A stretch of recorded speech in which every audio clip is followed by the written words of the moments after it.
Jeffrey Epstein. Huge fault line in the Republican Party. Jeffrey Epstein. Well, shout out to the Republicans or the Democrats for hitting the reverse. It's true. They got the reverse Uno They hit card. the reverse Uno. They go, actually, your problem, and we support it now. I will say it's crazy. The entire government was like, all right, we know you literally trafficked little girls. It's on record. You're busted. You're done. We're going to make it so nobody can see exactly what you did. That's all the American people are saying. Like, yo, if you're in a position of power and you little girls, can we at least cut your head off in front of everybody? Yeah. That's not a crazy question to ask the society. If you prey upon little girls, yeah, we should obliterate you. We should obliterate you. If you're gonna cut anyone's head off, Exactly. number one, Not protect you and then let you do your thing for a couple more years. On Matt and Shane's secret podcast, the two comedians went hard at Republicans. But to act like you're crazy for even begging the question. And to be fair, it goes, well, they don't have a list of every guy who did that. It's like, sure enough, maybe they they don't. No, they do. They do. They said they did. I've been on enough private planes now to know this. They write it down. It's annoying. You get on the plane, they go, we have to see everybody's ID, and then they write it down. You're right. Every single time. Yeah, that's just for me and Bill Clinton and Stephen Hawking. We're chilling. We're going to lecture. However, it's crazy to go, yo, guys, get over it. Guys, we got bigger fish to fry than a guy who literally like probably 8 12-year-old girls on a island. We got to get our jobs back, guys. Quit worrying about people. Well, hold on. They promised the list. You can't promise the list and go, guys, what are you worried about this list we promised you guys? I know. Like, It's also so funny how clearly they got the list and went, guys, who even cares? Like, they obviously the whole time leading up to it were like, that, we're going to get that list. And then one day they were like, what are we even talking about? Also, you get the list and you go, me 7 times? Me again? Son of a...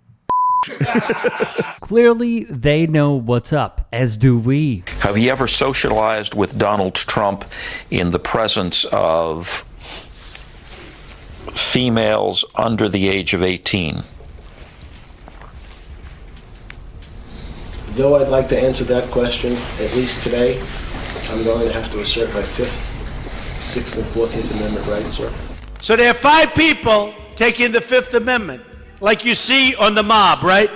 You see the mob takes the 5th. If you're innocent, why are you taking the 5th Amendment? Sources tell ABC News Ghislaine Maxwell is expected to meet this morning with Deputy Attorney General Todd Blanche, once Donald Trump's criminal defense attorney. Blanche said he wants to know if Ghislaine Maxwell has information about anyone who has committed crimes against victims. Her attorney said Ghislaine will always testify truthfully. She was convicted of sex trafficking and enabling Epstein's abuse of women and girls. She was sentenced to 20 years in prison and has been trying to get out on appeal ever since.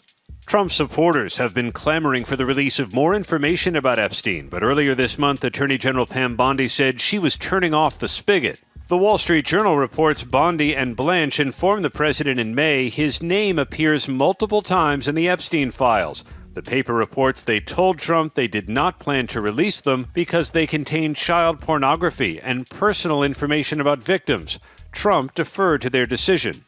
Last week, Trump denied Bondi told him his name was in the files. Did she tell you at all that your name appeared in the file? She's given us just a very quick briefing, and in terms of the credibility of the different things that they've seen. The next day, Trump ignored the question. Is your name in these files, Mr. President? Is that why they aren't being fully released? Let's go. Thank you, press. Come on. Hey, thank you. The Wall Street Journal reports other high-profile individuals were also named in the Epstein files, but appearing in them is not indicative of wrongdoing. The Wall Street Journal would go on to report, as recapped by Politico, a book assembled for the 50th birthday of one Jeffrey Epstein in 2003 reportedly also included a message from former President President Bill Clinton as well as Donald Trump. Both Clinton and Trump were listed under the category of friends in the bound volume, the newspaper reported. Trump has denied writing the letter and has sued the Wall Street Journal, which is, of course, not just a Trump staple, but a dangerous game to play. When, oh when, will Americans realize we are descending into dictatorship? Wrote Thomas G. McCusker for Newsweek. President Donald Trump has already silenced ABC, CBS, and Facebook, extorting millions of dollars from them for just offending him. The job was done using bogus lawsuits, as he always does, and the power of the presidency. And now it's the turn of the Wall Street Journal. Trump is suing the paper, owned by Rupert Murdoch, the same Rupert Murdoch who owns Fox News. The retired judge then outlines how Trump uses his power. So long as he has an army of angry supporters like the MAGA mob to unleash on the media and Congress, he's got a lot of leverage. Trump can threaten members of Congress with campaigns to oust them from office, as, by the way, Elon Musk did at one point.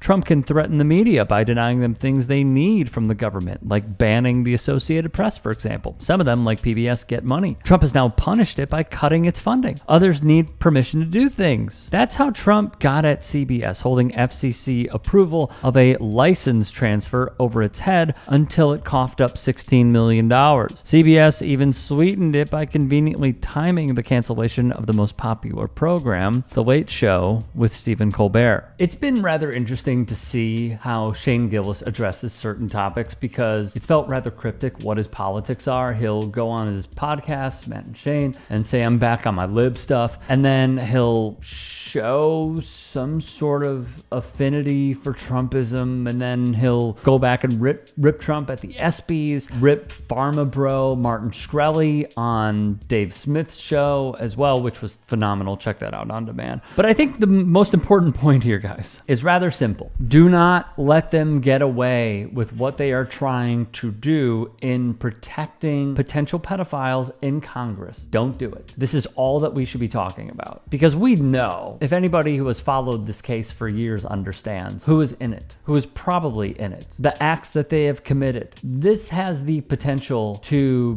bring down not only that man, but Trumpism. I'm not saying it will, I'm saying it could. Because when you build up a monster like this within your base, to always say, yeah, you know, I see the Shmooanon movement, and I am going to be the reason that we bring down all of these terrible people who are going after kids. And then, once you build up said monster, and the day comes that you are in charge where you promise to release this information, your base is going, well, give it to us, and you refuse, they defect. And again, I'm not saying all of them will. What I'm saying is the temperature is hot right now. Pam Bondi did not go to a speaking engagement, which I believe was on trafficking, because of an injury. They are in full-on crisis mode because they know. And as the Journal has reported, which again is owned by Rupert freaking Murdoch, Trump was informed by Bondi months ago that he is in the files. So what I will say, once more, he will try and distract the Rosie O'Donnell thing, the Obama thing, the Washington Commanders thing. It is all an effort to take